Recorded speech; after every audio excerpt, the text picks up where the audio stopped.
just walking in the city. It's happened again, this time to a woman on the Upper East Side. And as Lisa Evers shows us, women she spoke to say that they've also felt threatened. It can happen anywhere. I think just people are angry at the world right now, and they take it out on whoever walks by them. It's happened again. Another woman has been randomly punched in the face for no apparent reason, this time on Lexington Avenue on the Upper East Side. Police say on Tuesday, May 7th, the man you see here allegedly punched the victim in the face as she was walking on the sidewalk in broad daylight just before 1 p.m. It was the subway pushings, it was the beatings. Hey yo guys, what's happening? It's your boy Araine TJ back again with another reaction video, and today I'm going over this drawing, bro. I'm still trying to wrap up this church drawing. It's my details, adding these bricks and everything. But we're looking at this video. It looks like a recap or a compilation of like crime events and whatever. So let's just check it out and see what this is about. A random attack on the Upper East Side. It was the subway pushings, it was the beatings, now it's a punching in the face. Plus a possible hate crime in Brooklyn. And the search continues at the home of a suspected serial killer. Oh my God, this is all over again. It feels like yesterday this happened. Right now, Fox 5's Crime in the City. Here are the crimes from across the 5 boroughs. We begin this week in Queens, where a robbery gone wrong is caught on camera at a Ridgewood liquor store. Shocking surveillance video out of Ridgewood, Queens, showing an altercation between a liquor store owner and 2 accused shoplifters. All right, it all ended with a man shot and all 3 involved facing charges. Fox 5's Linda Schmidt live in Ridgewood, where the group, the United Bodegas of America, just spoke out against the charges for the store owner. Linda. Yeah, and they are really fired up about this tonight. So are members of this community, a lot of them coming out in support of this store owner. Now, the store owner of the store here behind me is a married father of 2. He has owned this store for about 13 years. Well, now he is charged for pulling out his gun and accidentally firing during a fight with 2 alleged shoplifters. These few days it's been very, very hard. You would think somebody that is always doing the right thing by others, by his peers, by everybody. Jael Valerio overcome with emotion, calling her husband Francisco one of the good guys. Now he could wind up with a record and in jail. If he has to go to jail, I don't know what the kids are going to do. On Sunday, 2 alleged shoplifters, one of them seen here wearing a red jacket in this surveillance video, were stuffing liquor bottles in their coats. Francisco Valerio, the owner of Fraya Wine and Liquors in Ridgewood, Queens, and one of his employees, caught the 2 20-year-olds stealing and threw them out of the store. Things got physical, one of the suspects kicking and punching the owner. The Queens district attorney says that is when the owner pulled his gun from his waistband and tried to pistol whip the suspect and accidentally fired the gun, hitting the suspect in the stomach. Over and over, the same crew came in here. Bro, fire bunny. What the jail is this, boy? He look for that. He look for that. He look for that. They gonna charge the restaurant owner, boy. Fire bunny, boy. He look for that.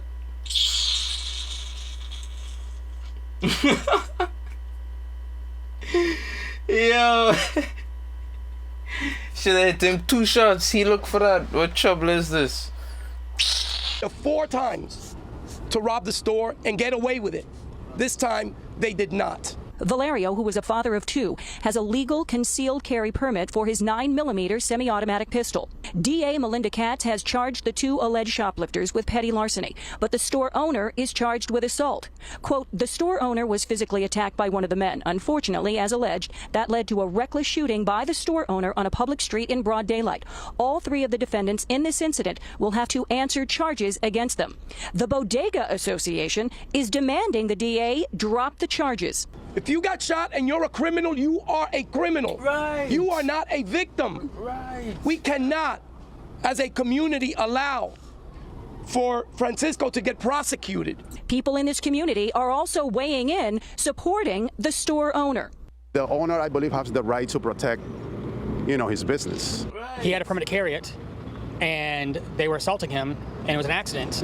He shouldn't be in trouble. He got a permit to carry. He's on his own property. He's defending his store. And he's not just defending his store. He's defending his livelihood. He's defending how he feeds his family.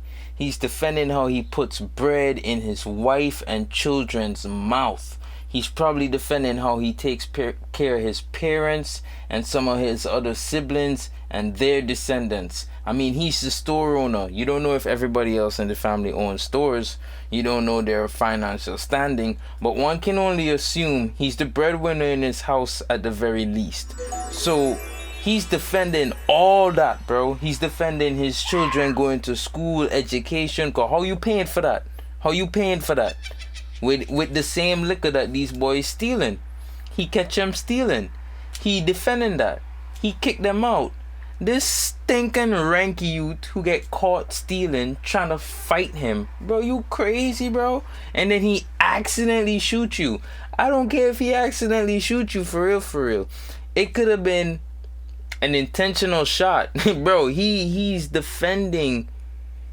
You know what I mean? You a robber, you a criminal. You got blicked up in the process of committing a criminal act.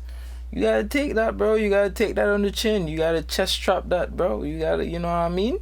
That's reality of it. You can't go in ready to take and not be prepared to be taken from. You know what I mean? So that's just how it goes. Self-defense, like somebody's violating his business. I think that that's okay for him to use that. And also tonight, the alleged shoplifter, he is in the hospital recovering. But again, so many people here calling the owner of this liquor store just a good family man. In fact, his daughter recently graduated from Columbia University. If he is convicted, he faces up to 7 years in prison. What? Moving to Manhattan, another woman targeted in a disturbing trend of random attacks. Well, now to the uptick in what seems to be random attacks. Nah, wait, hold on. Before we get into that one, bro. What? 7 years? And what about the kid who was trying to rob from him? What the kid would get for petty larceny?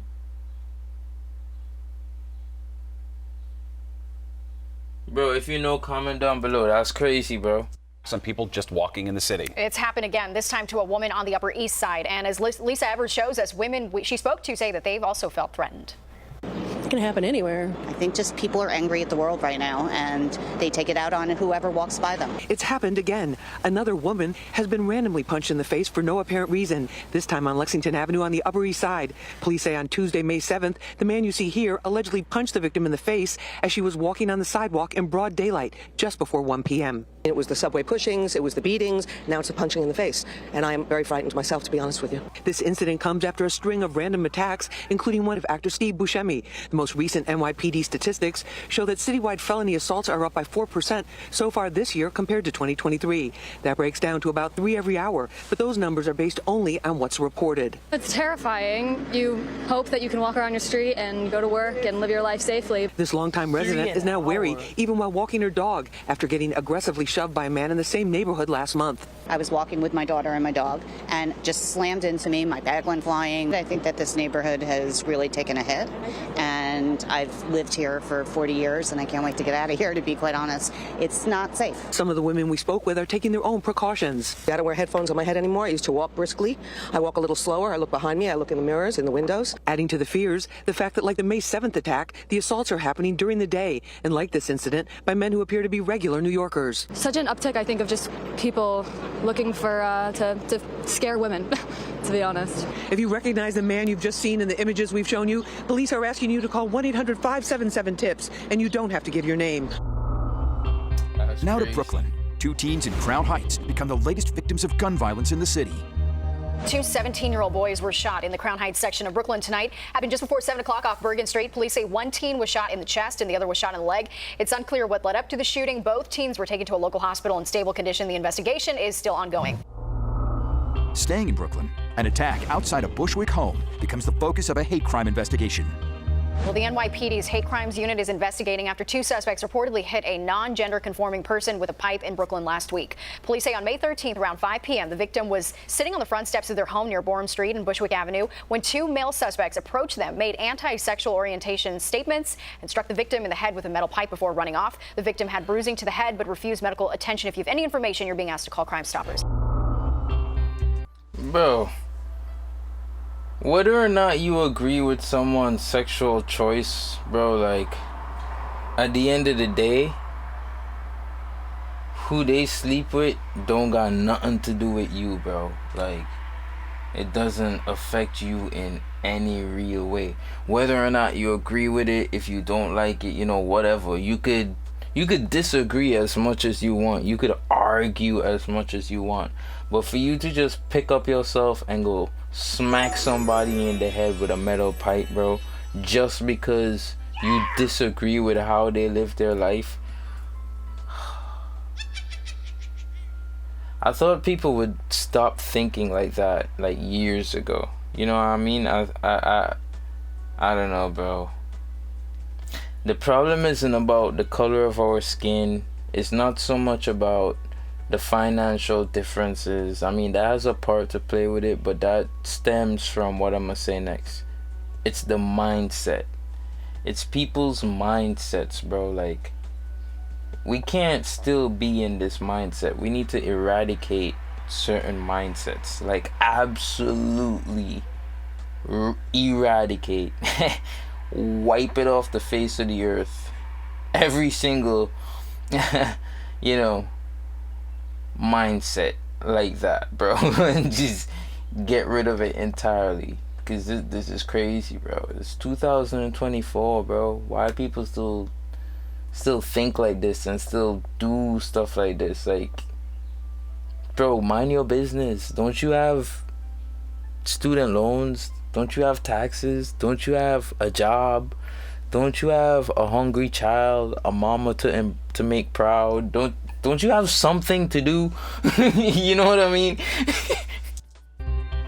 Back in Manhattan, the man who assaulted a renowned actor in Kips Bay heads to court. The suspect in the unprovoked attack on actor Steve Buscemi is being held on a $50,000 cash bail. 50-year-old Clifton Williams is charged with 2 counts of felony assault. Police say he punched the 66-year-old actor in the face earlier this month. Happened in Kips Bay, Midtown. Buscemi was treated for bruising, bleeding, and swelling to his left eye. His publicist says he is doing okay. Williams is expected back in court this Thursday.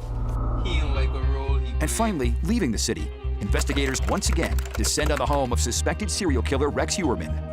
Investigators have been at the home of Rex Heuermann since this morning. It's still not clear what prompted this new search of his home and what they're hoping to find. All right, let's get straight out to Fox 5's Jody Goldberg, who joins us live from the scene in Massapequa Park. Jody, what can you tell us tonight? Stephen, Natasha, I could tell you officials descended on the home around 8 o'clock this morning, and it's been a very active scene ever since. You could see behind me the street is closed and a command post has been set up. As for neighbors, they say it's deja vu. It was back in July when officials started searching the house after Rex Heuermann was first arrested. No word on how long they'll be here for, and no word on what they're looking for. The medical examiner parked outside of Rex Heuermann's home on Monday morning as investigators throughout the day went in and out of the suspected Gilgo Beach serial killer's house with large evidence bags. Law enforcement isn't commenting on why they're back or what they're searching for. I'd love to know. Oh my God, this is all over again. It feels like yesterday this happened. I think this is a surprise to everybody. It's been 10 months since police carefully combed through Heuermann's house for clues or so-called trophies to tie the architect to the murders of 4 women whose remains were found near Gilgo Beach. So far, no one has been linked to the murders of the other victims found nearby, but here in Massapequa Park, neighbors say they're frustrated. The police and media presence is back. It's very disruptive.